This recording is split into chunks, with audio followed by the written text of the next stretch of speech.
네, 오늘 본문은 갈라디아서 3장 15절로 29절입니다. 제목은 하나님의 약속과 율법. 하나님의 약속과 율법입니다. 첫째로 하나님의 약속 15절로 18절. 두 번째 하나님께서 주신 율법. 하나님께서 주신 율법 19절로 22절입니다. 세 번째 초등교사와 그리스도. 초등교사와 그리스도 23절로 29절입니다. 그래서 초등교사라고 하는 것은 율법이 초등교사라고 하는 것을 말하고 있습니다.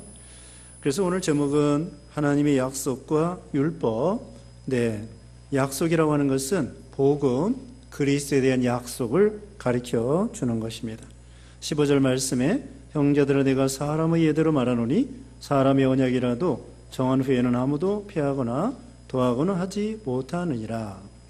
네, 사람의 약속도 폐하면 안 된다는 것이에요. 그러니까 참 사람 간의 약속도 우리가 지켜야 되죠. 그래서 결혼할 때의 약속, 또 그 다음에는 회사에서의 그런 약속, 또 여러 가지 사업을 할 때에도 서로 계약을 하잖아요.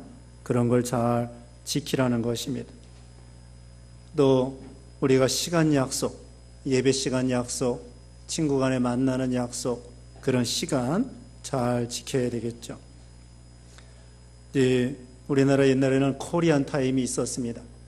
그래서 뭐 1시간 늦게 가도 30분 늦게 가도, 근데 요즘에는 정확하게 되었죠.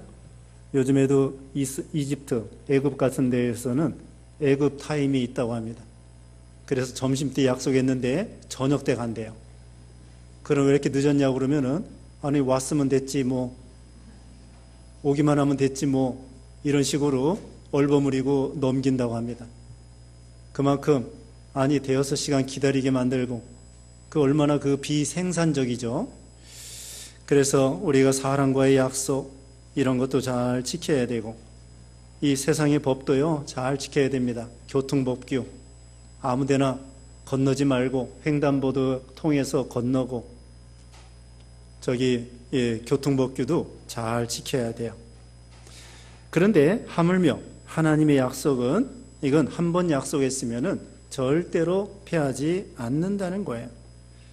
그래서 여기 16절에 이 약속들은 아브라함과 그 자손에게 말씀하신 것인데 여럿을 가리켜 그 자손들이라 하지 아니하시고 오직 한 사람을 가리켜 내 자손이라 하셨으니 곧 그리스도라. 이 약속은 바로 그리스도입니다. 다른 말로는 복음입니다. 하나님께서 아브라함과 이삭과 야곱에게, 또 처음에 아담 때부터 하나님께서 그리스도에 대해서 복음을 약속하여 주셨습니다.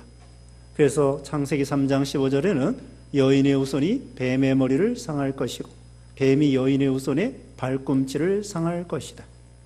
그게 바로 그리스도에 대한 약속이에요. 그런데 그건 아담 하와뿐만 아니라 노아에게도 아벨에게도 그 계속해서 가르쳐 주고요. 특별히 아브라함에게, 이삭에게, 야곱에게 그 자손 가운데에 그리스도 보내주겠다고 약속을 했습니다. 이제 구체적으로 창세기 15장 5절 6절의 말씀에 의하면은 하나님께서 아브라함에게 하늘의 별을 보여주면서 저 하늘의 별과 같이 내 자손이 많아지겠다. 근데 아브라함은요 지금 한 80여 세 됐어요. 창세기 15장에 한 80여 세 됐는데 자녀가 없어요. 아무것도 없어요. 딸도 없어요. 그리고 자기 아내는 원래부터 아이를 못 낳는 여자예요. 그리고 이제 경수가 끊어졌습니다. 생리가 끊어졌습니다. 아니 원래 경수가 나올 때에도 아이를 못 낳는 여자인데 이제는 경수가 끊어져서 나이도 많고 이건 소망이 없어요. 그런데 하루는 하나님께서 이 아브라함이 한 80몇 살 됐는데 하늘의 별을 보여주면서 네 자손이 이와 같이 되리라 그러는 거예요. 그러니까 아브라함은 무조건 아멘 그랬어요. 믿습니다. 그러니까 하나님께서 창세기 15장 5절 6절에 보면은 너는 의인이다. 자, 왜 그랬을까요? 아니 내 자손이 하늘의 별과 같이 많아지겠다 이렇게 말했는데 오늘 답이 나왔어요. 여기 16절에 내 자손이라고 하는 것은 바로 그리스도다. 16절 끝에 그랬죠. 내 자손이라 하셨으니 곧 그리스도라.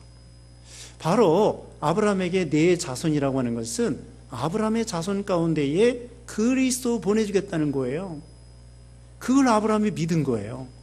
그런데 아브라함은 믿을 수 없는 중에 믿고 바랄 수 없는 중에 바란 거예요. 방금 말한 것처럼 아브라함이 자기 아내가 원래 아이를 못 낳는 여자예요. 그리고 이제 나이가 많았어요. 이제 불가능해요. 그런데 하나님께서는 갑자기 아브라함에게 내 자손 가운데에 그리스도 보내주겠다. 내가 사라를 통하여 아기를 낳아서 또 아기를 계속 자손이 나가지고는 그 자손 가운데에 그리스도 보내주겠다. 그러니까 아브라함이 믿을 수 없는 중에 예수 그리스도를 믿은 거예요. 몇 천 년 후에, 정확하게 말하면 2000년 후에, 2000년 후에 하나님께서는 2000년 후라고 가르쳐 주지는 않았어요. 하여튼 내 자손 가운데에 그리스도 보내주겠다 하니까 아브라함은 그대로 아멘 했네요.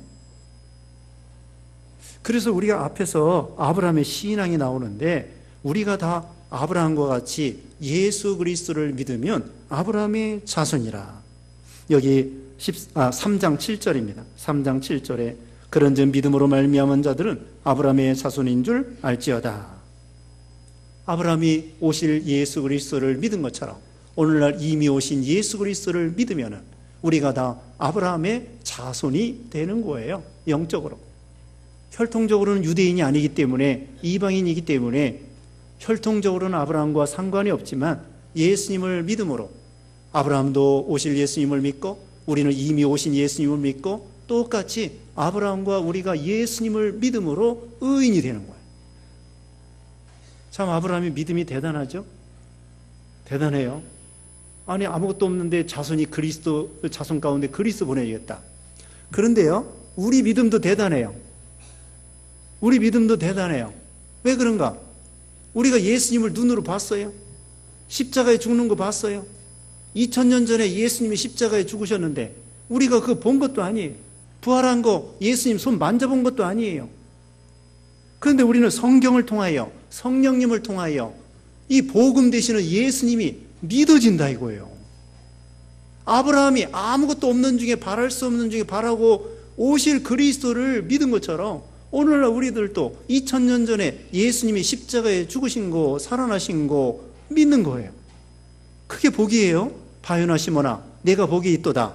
이것을 내게 알게 하니는 하늘에 계신 아버지니라. 혈육이 아니라. 예수님이 그리스도로 믿어지는 것이 복이라고 했습니다. 그러니까 아브라함도 믿을 수 없는 중에 믿는 거고 우리도 예수님을 믿는데 믿을 수 없는 중에 믿는 거예요.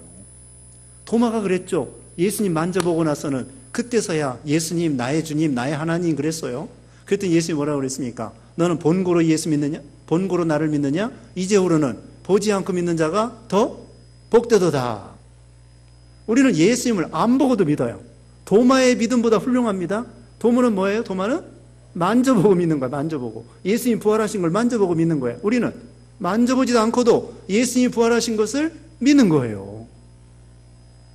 큰 믿음이 우리도 이게 참 믿어지는 거고 대단한 믿음이고 이게 믿음이에요. 그래서 하나님께서 우리에게 아브라함처럼 너희는 죄인이 아니라 이제는 예수님 믿으니까 의인이다. 의인이다. 이렇게 선포해 주는 거예요. 우리가 믿을 수 없는 중에 믿는 거예요. 이게 참 믿어지는 게 복이에요. 믿어지는 게 복이에요. 복 중에 제일 큰 복이 예수 믿는 거고 예수님이 믿어지는 게 복이에요. 이게 얼마나 감사해요. 이렇게 더운 날 하기야 뭐 놀러도 못 가지만은 집에서 가만히 있으면 땀도 안 나고 근데 땀 나가지고 교회 와가지고 그래도 에어컨이 있어서 좀 낫죠. 이렇게 여기 와서 이렇게 앉아서 말씀 듣는 거 이거 왜 그래요? 이게 믿음이 있어서 앉아 있는 거예요. 예수님이 믿어지니까 여러분이 앉아 있지. 예수님이 안 믿어지면 얼마나 앉아 있기가 힘들겠어요. 졸리기만 하고 맨날 목사가 설교하면은 맨날 그 말이 그 말이고 도대체 이건 무슨 말인지 못 알아듣고 그게 얼마나 고통이겠어요. 못 알아들으니. 그런데 우리는 믿어지고 알아듣고 참 깨달아지고 이것이 큰 복이란 말입니다. 이게 아브라함의 믿음과 우리의 믿음이 같아요. 아브라함이 믿을 수 없는 중에 그 믿은 것처럼 오실 그리스도를 우리가 믿을 수 없는 중에 예수님이 믿어진다 이거예요. 그래서 이제 하나님께서 아브라함에게 너는 의인이라 한 것처럼 우리도 하나님께서 우리에게 의인이다. 예수 믿으면은 의인이 되는 거예요. 17절에 내가 이것을 말하노니 하나님께서 미리 정하신 언약을 430년 후에 생긴 율법이 폐기하지 못하고 그 약속을 헛되게 하지 못하리라. 율법과 언약입니다. 언약은 약속이요 복음인데, 자 여기 430년 후라고 그랬는데요, 이건 모세 때를 가리켜요. 아브라함 후에 430년 후에 모세를 통하여 율법을 주셨어요. 그러니까 아브라함이 주전 2000년 전 사람인데요, 모세는 주전 약 1500년 전 사람이에요. 그래서 약 430년, 약 500년. 근데 여기 정확하게 말하면 430년. 아브라함 이후에 430년 후에 모세를 통하여 율법을 주셨어요. 그러니까 자, 약속이 먼저예요?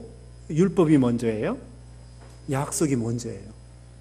사실은 약속은 아브라함 때인데 그 이전에 아담 때부터 벌써 약속을 해 주셨어요. 아담 때부터 하나님께서 약속을 해 주셨습니다. 그리고 아브라함 때 또 약속해 주시고 그리스도에 대해서, 그리고 430년 후에 아브라함에서 430년 후에 어떻게 율법을 주셨단 말입니다. 그러니까 율법 이전에 약속, 복음이 있었다는 거예요. 그러므로 언약이 먼저이고요, 그래서 약속을 헛되게 폐하지 못한다고 했습니다. 18절에 만일 그 유업이 율법에서 난 것이면 약속에서 난 것이 아니니라. 그러나 하나님이 약속으로 말미암아 아브라함에게 주신 것이다. 아브라함은 율법 몰라요. 430년 후에 율법을 주었기 때문에.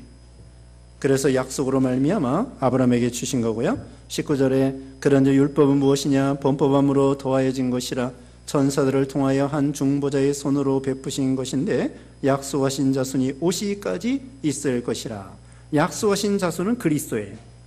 그리스도가 오실 때까지 율법이 필요하다는 거예요. 자, 율법은요, 예를 들면 소잡아 제사 지내고 양잡아 제사 지내고 또 지성소가 있고 성소가 있고 가서 하나님 앞에 제사 드리고 속죄 제사 드리고 또 거기에 여러 가지가 있습니다. 유월절이 있고 초막절이 있고 이런 거 지키는 거예요. 그런데 그 율법 안에 그리스도가 들어있어요. 여기 뒤에 보면은 가정교사라고 했는데요, 초등교사라고 했는데 율법 그 안에, 율법은 쌀 껍데기와 같아요. 벼가 있죠. 나달이 있습니다. 거기에 그 껍데기는 율법과 같아요. 그 안에 약속 복음이 들어있는 거예요. 약속 복음은 예수님을 가리키는데 율법 안에 복음, 약속, 그리스도가 들어있어요. 예를 들면 예수님은 세상 죄를 지고 가는 하나님의 어린 양이라고 그랬죠. 바로 구약의 율법에 양잡아 제사 지내고 소잡아 제사 지내는 것이 바로 예수 그리스도께서 그렇게 십자가에 희생하실 것을 가르쳐 주는 거예요. 그 율법의 껍데기 안에 복음이 들어있는 것입니다. 그래서 여기 약속하신 자손이 오시기까지, 예수님이 오시기까지 소잡아 제사 지내고 양잡아 제사 지내는 거예요. 유월절 지키고 초막절 지키고.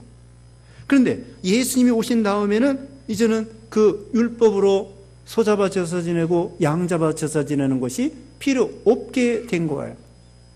자, 오늘 새벽에도 말씀드렸습니다. 이 율법은 마치 사진과 같아요. 사진. 아버지가 예전에 사우디아라비아에 돈 벌러 갔어요. 돈 벌러 가가지고 더운데 사진을 보내왔어요. 그래가지고 엄마가 그러는 거예요. 야, 이거 내 아버지다. 아버지가 이렇게 사우디아라비아에서 돈 버느라고 수고 많이 하시네. 아버지. 사진을 보고 아버지. 근데 아버지가 몇 년 후에 돈을 잔뜩 벌어가지고 사탕을 잔뜩 사가지고 왔어요. 근데 이 아들 녀석이 사진 보고 계속 아버지가 실제로 왔는데 그 아버지하고 얘기도 하고 사탕도 받아 먹고 그래야 되겠는데 아버지가 실제로 왔다고요. 돈 벌어가지고. 그런데 아버지 집어치우고 사진을 가지고 아버지 되겠어요? 안 되는 거예요. 아버지가 오시기 전에는 사진만 보고 사진 속에 아버지 맞아요. 근데 실제로 아버지가 온 다음에는 이 사진 집어치워야 돼. 그와 같아요.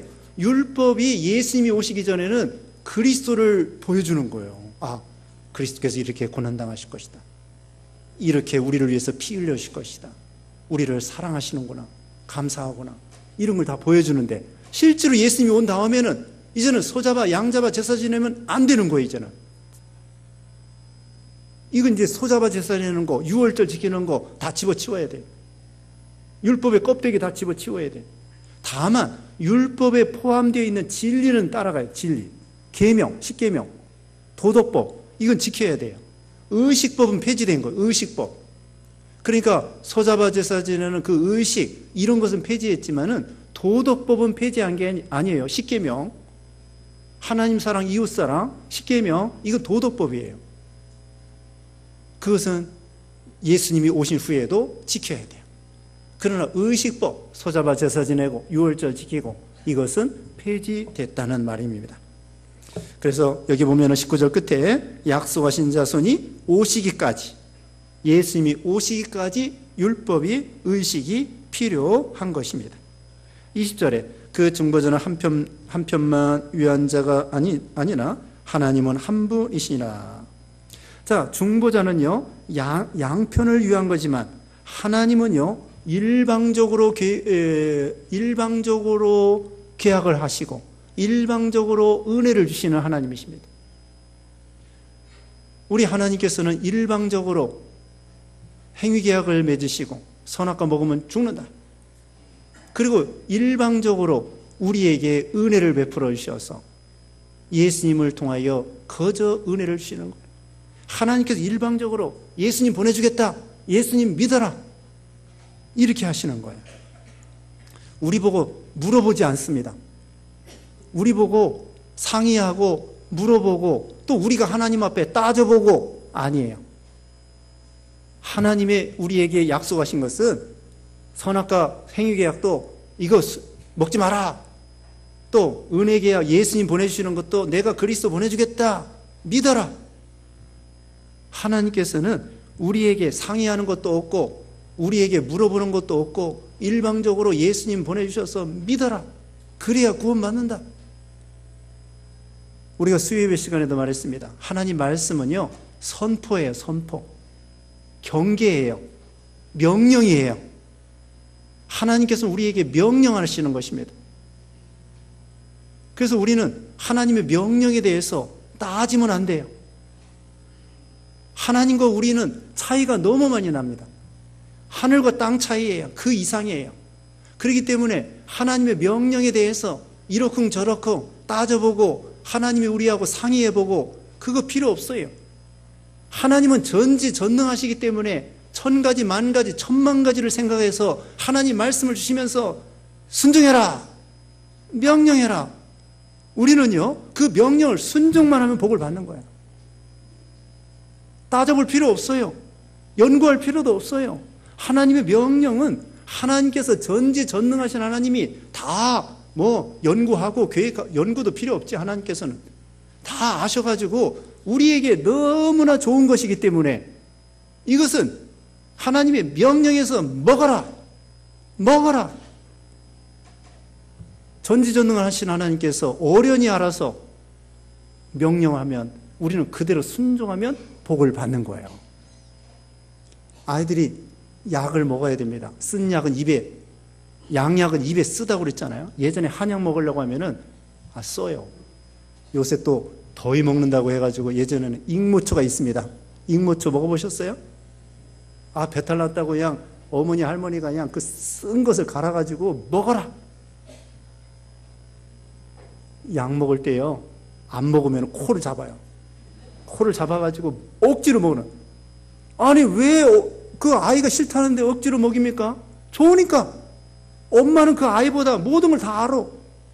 하나님께서요 우리가 그 하나님 명령을 순종할 때 쓴 거지만 하나님께서는 천가지 만가지 전지전능하시기 때문에 우리가 반드시 그걸 믿고 순종하면 복 받을 걸 알기 때문에 명령이고 선포고 이건 그대로 순종하면 돼. 따져볼 필요가 없어. 하나님은 그러시는 거예요.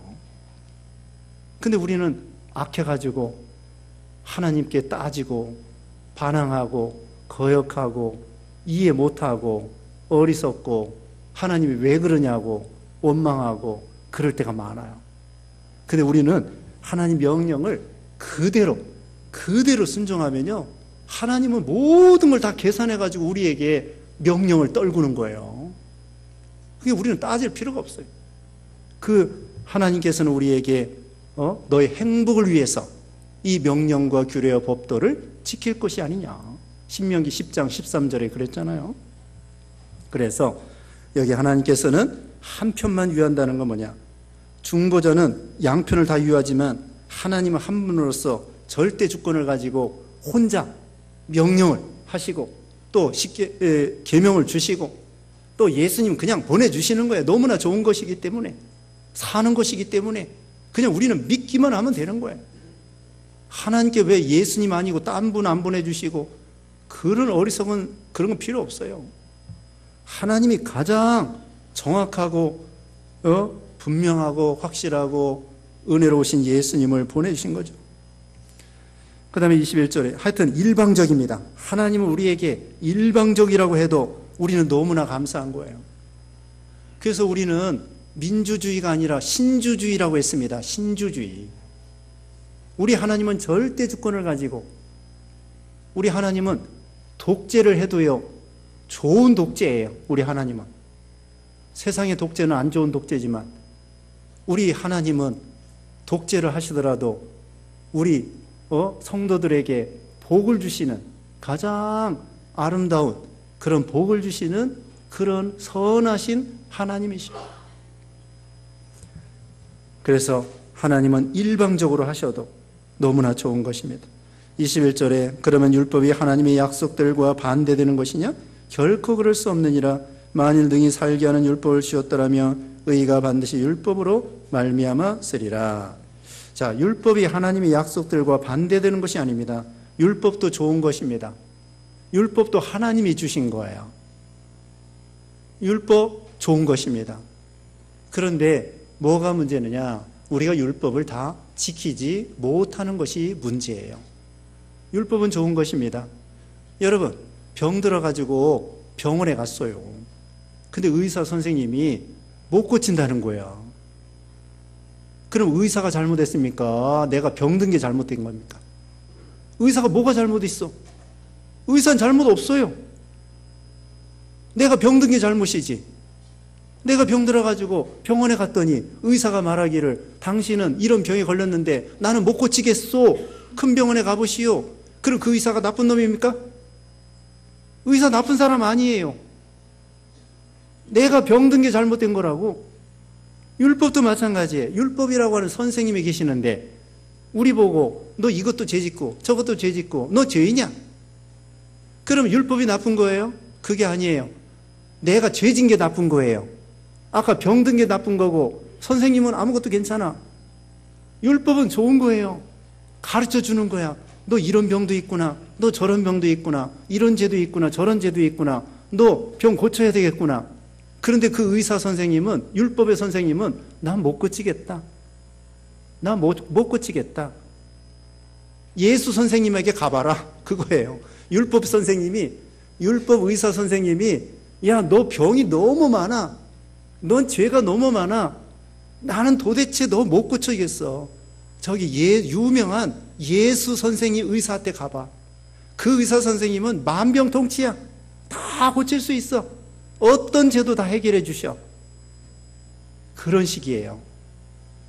그래서 율법 선생님도 좋은 선생님, 복음 선생님 되시는 예수님도 더 좋은 선생님, 그걸 말하는 거죠. 그래서 율법도 하나님이 우리에게 주신 좋은 거예요. 율법도 빛이에요, 빛. 그런데 율법을 통하여 다 지킬 수가 없으니까 율법을 통해서 다 지키면은 예수님 오실 필요가 없어요. 아까도 말한 것처럼 처음 율법 선생님이 그 의사가 다 고쳐주면은 더 큰 병원에 갈 필요 없어. 그런데 못 고친단 말입니다.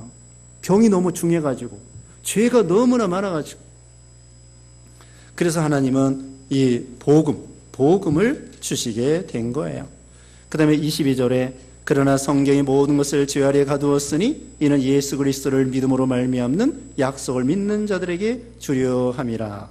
성경, 이 율법을 가리키는데 다 우리 인생은 죄인이라는 것을 가르쳐 줍니다. 그래서 우리는 천부에 의지 없어서 이제는 율법을 가지고 안 되겠구나. 예수님에게 나가야 되겠구나. 예수님이 다 고쳐주시는구나. 회개만 하면 어떤 죄도 다 사해 주시는구나. 그리고는 천부에 의지 없어서 손 들고 갑니다 하고 예수님에게 가는 거예요. 그러니까 율법은 뭐냐면요, 우리에게 죄를 깨닫게 해주는 거예요. 로마서 3장 20절에 나옵니다.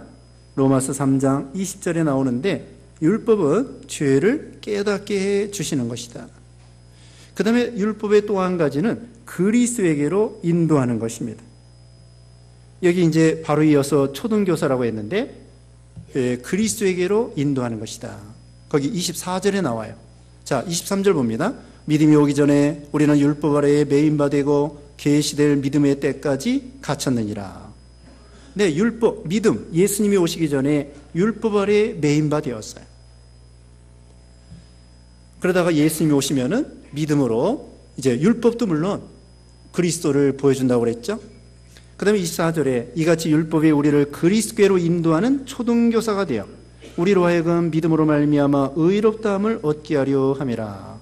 율법은 가정교사, 초등교사가 되어가지고 우리를 그리스도에게로 인도해 주십니다.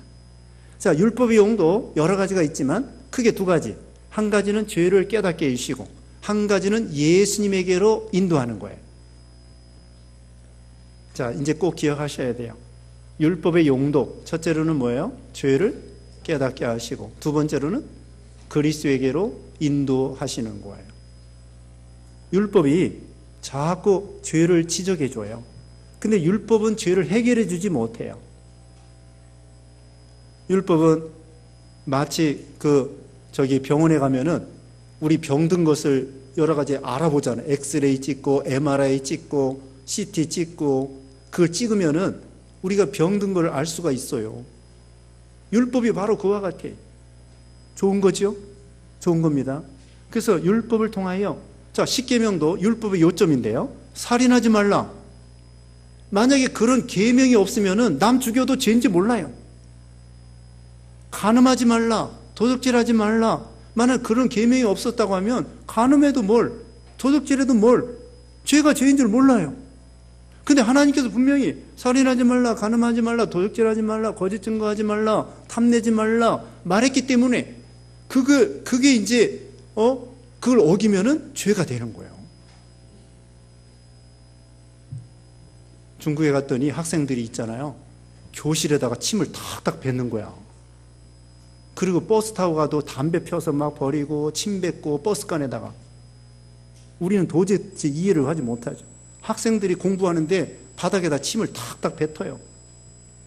그래가지고 내가 이렇게 말했어요. 이 로마서 가르치면서. 만약에 교실에다 침 뱉으면 사형이다. 그런 법을 만들면 어떻게 돼요? 그런 법을 만들면 교실에다 침 뱉으면 사형 당해야 돼요. 근데 다행히 그런 법이 없기 때문에 교실에다 침 뱉어도 괜찮은 거예요.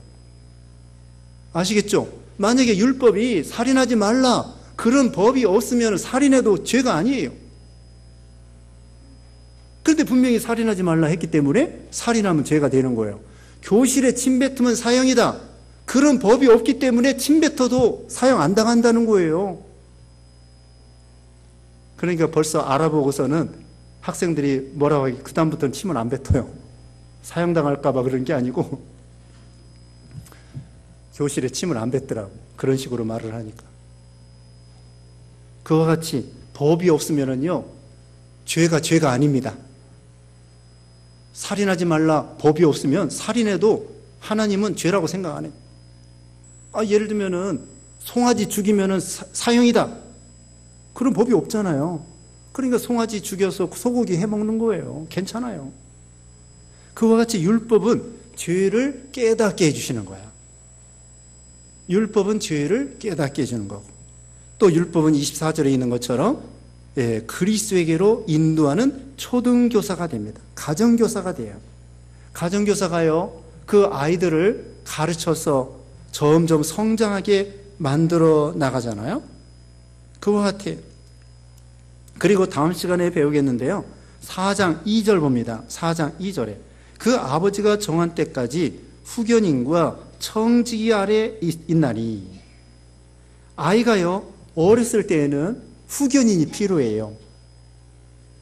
그 아버지 재산이 엄청나게 많은데 아버지는 돌아가시고 애는 10살밖에 안 돼요. 10살밖에 안 되기 때문에 누가 와가지고 사기칠 수가 있어요. 그러니까 법적으로 외삼촌이나 삼촌에게 후견인을 해가지고 이 아이가 20살 될 때까지 삼촌께서 후견인이 돼가지고 보호해 주세요. 누가 사기당하지 않게 해주세요. 그 아이들이 어리면요, 사기합니다. 사기. 어른들이 와가지고 꼬드겨서. 그래서 이와 같이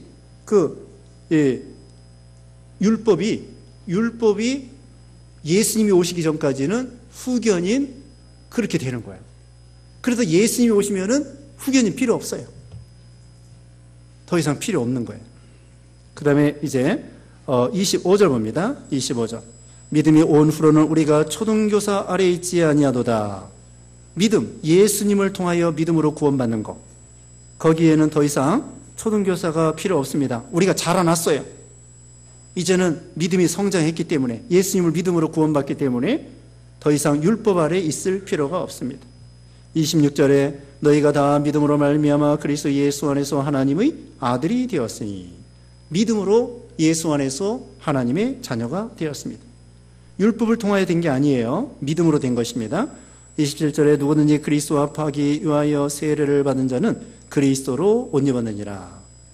네, 세례는 예수님과 연합한다, 그런 뜻이 있어요. 또 제시슨 받는다, 그런 뜻이 있어요. 28절에 너희는 유대인이나 헬라인이나 종이나 자유인이나 남자나 여자나 다 그리스도 예수 안에서 하나이니라. 믿음으로 구원받는 데는 차별이 없다는 거예요. 그 29절에 너희가 그리스도의 것이면 곧 아브라함의 자손이요 약속대로 유업을 이을 자니라. 예수 믿는 신자들 그리스도의 크리스찬입니다. 크리스찬, 그리스도의 것, 주님의 소유된 백성. 그런 사람은 예수님을 믿기 때문에 아브라함의 자손이고 약속대로 유업을 이을 자입니다. 천국을 유업으로 얻고 구원을 유업으로 얻고 생명을 유업으로 얻게 되는 것이죠.